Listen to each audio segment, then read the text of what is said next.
2025观光精英杯全国游艇设计比赛，高中高职甲大专院校有将近230位的选手参加比赛。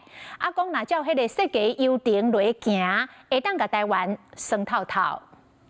选手穿关注面的衫，小解家己规划的导览内容，因为正介意台东屏东一带的关注面文化，希望当将其小解给游客体验当地部落的风情。主要是会参加原住民的活动，然后体验原住民的文化，了解原住民。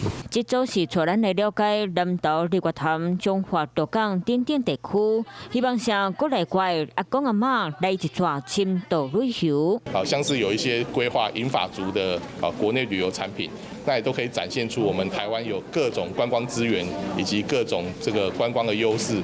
学生参加2005观光精英杯全国旅程设计比赛，个人打扮做花仙子，带大家游览嘉义和台南一带，唔那我近带自然，卖当感受到富盛风情。